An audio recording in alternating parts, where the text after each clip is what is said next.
visit with a doula client.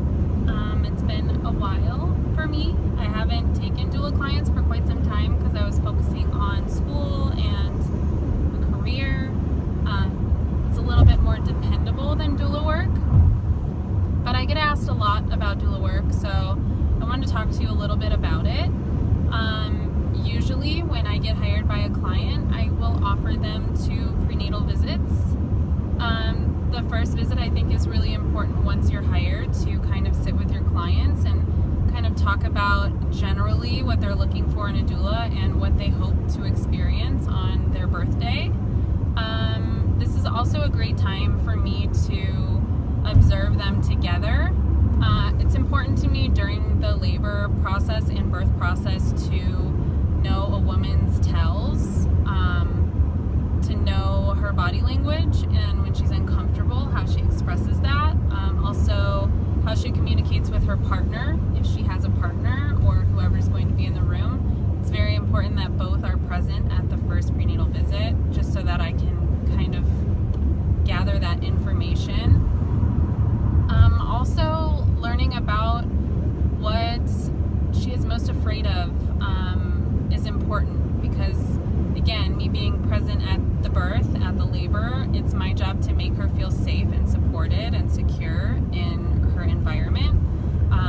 This begins at the home and then transfers to the hospital, should she choose to go to the hospital or birth center. This is so important.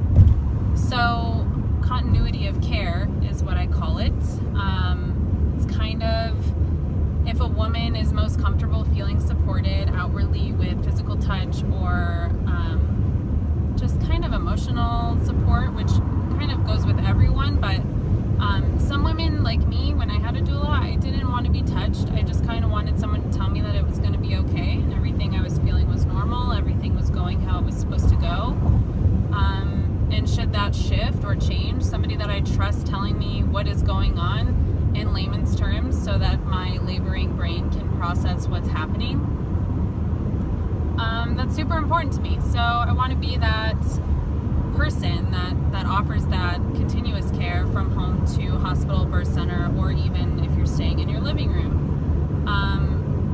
That includes smells, that includes any objects that are important to her that she wants to take, a blanket from home that smells like home, her partner, obviously.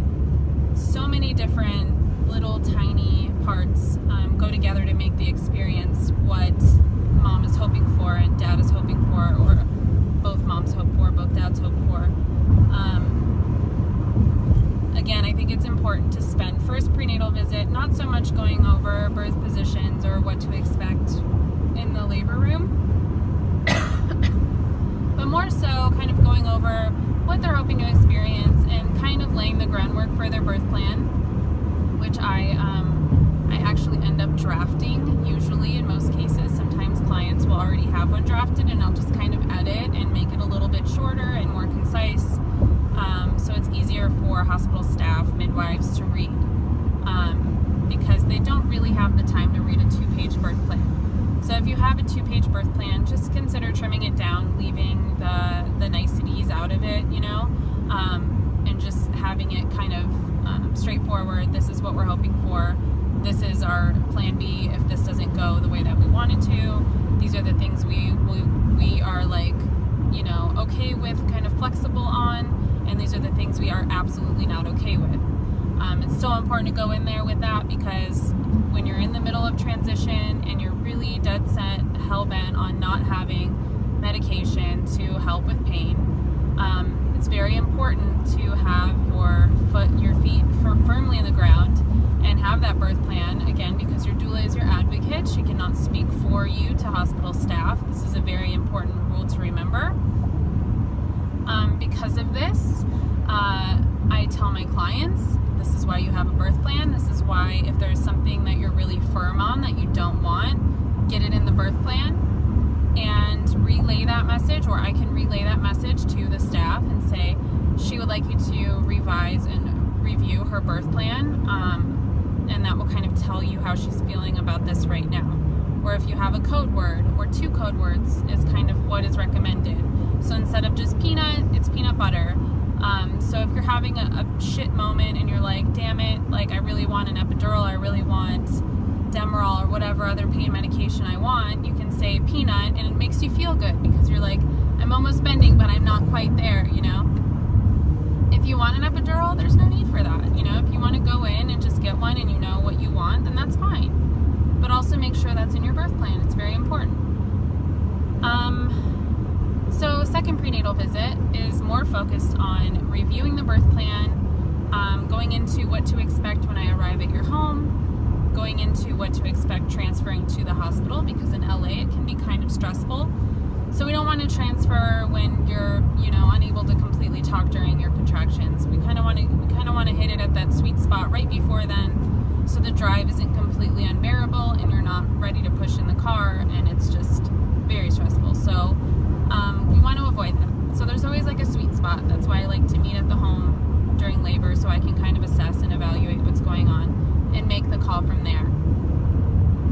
Again, we'll go over our birthing, labor positions, whatever positions we want. Kind of like a mock run, trial run, just to make sure that, you know, maybe I'm not going to be as comfortable in this position because my belly's a little bit bigger than I expected it to be, or I'm retaining water and it's uncomfortable squatting because that's putting pressure on my ankles and my knees. So it's kind of just like feeling it out. Kind of just feeling it out, seeing what works best for you. Squatting, I always tell my clients to try to avoid squatting until we are in a transition, or not even really super early labor. If you're having Braxton Hicks and you want to practice your squat, I always suggest doing that if you're past like 37 weeks. But squatting during early labor or even like mid-labor can also kind of counteract what you're trying to do, because the inlet to your pelvis kind of closes a bit. Sorry, this cough has been with me for 3 weeks and I've just decided that I'm going to live with it. This is real life, people. So again, if you're squatting during early labor, it kind of it closes the inlet of your pelvis, which is kind of counteracting what you want it to do. You want your pelvis to be open. So other positions that you can use, the birth ball is really, really great. It's, you know, the seated position with your legs pretty open and your hips wide is a great position. But again, this is something that we go over in prenatal visit number 2. Leaving prenatal visit number 2, this is where we're like, hey, call me if you see your mucus plug in the toilet. Call me if you see some spotting in your underwear. Call me if, you know, or text me or send me pictures or whatever, you know, whatever you feel you need to do to kind of like keep me in the loop, and I'll answer any questions you need answered. If you need resources, I will get them for you. And this is just kind of like the sign off before labor. So it kind of means we're almost there and it's exciting. And this is our second prenatal visit. I'm really excited for them and I can't wait to get that call. I can't wait. It's been so long. So I'm really excited. Now for labor, I stay the whole time. I always have a backup, but I've never used a backup. Thankfully, crossing my fingers, knocking on wood, that I haven't missed a birth yet. I have missed a birth one time, Erica. She does not care if I use her name. And that was because I was in Michigan. So that was unfortunate, but she had a great birth experience and rocked it. And I mean, I don't even know that I was needed, right? But it's sad. I still haven't met Sloan yet, so I'm hoping I get to see her soon. But labor at the hospital, once we've kind of left the home, I'll run through a bag full of tricks at home and make sure it's the real thing and kind of try to get it going and keep it consistent.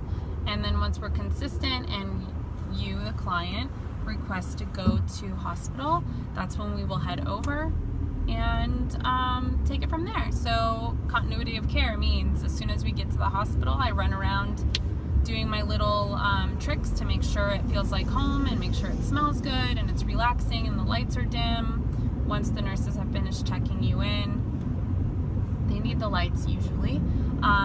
So we dim them and then set the mood throw on your playlist if you want a playlist, and get to work. I'm there the whole time. I don't leave. Usually after the birth, about an hour after the birth, I will go down to the cafeteria, grab food for mom and dad, or mom, dad and dad, surrogate, and bring up food, and then stay for another hour, make sure breastfeeding is going well, help with breastfeeding if needed, and then we part ways until usually 7 to 10 days after the birth, which is when I do my postpartum visit. This is such an important visit because this is where we kind of evaluate where you are, if you have a touch of the baby blues or full-blown postpartum or nothing, you're doing fine.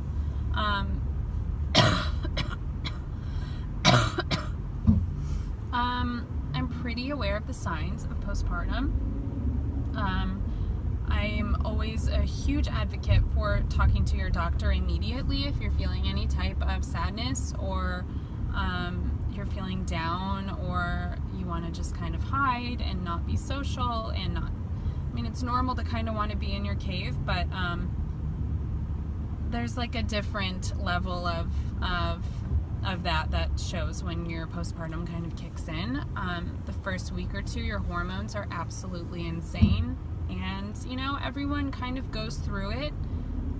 Nobody talks about it, nobody prepares you for it, so when it happens, you're just kind of like, wow, it's normal, like, and you don't know if it's normal, and it's okay to ask, and it's okay to reach out to your doula or your doctor and ask if it's normal, and if you have any concerns, make sure that you are the first to give them a call, or have your partner give them a call. Yeah, so postpartum is kind of like the end of the road. I generally don't make it a habit to make friends with doula clients because it is a business relationship. But I do have a few that we're friends, and I love them, and I love talking to them. I have another client in January. This is our second birth together, and I can't wait. Such a great couple, and I don't know, I'm really excited to get back into it and get my feet wet in the birth world again.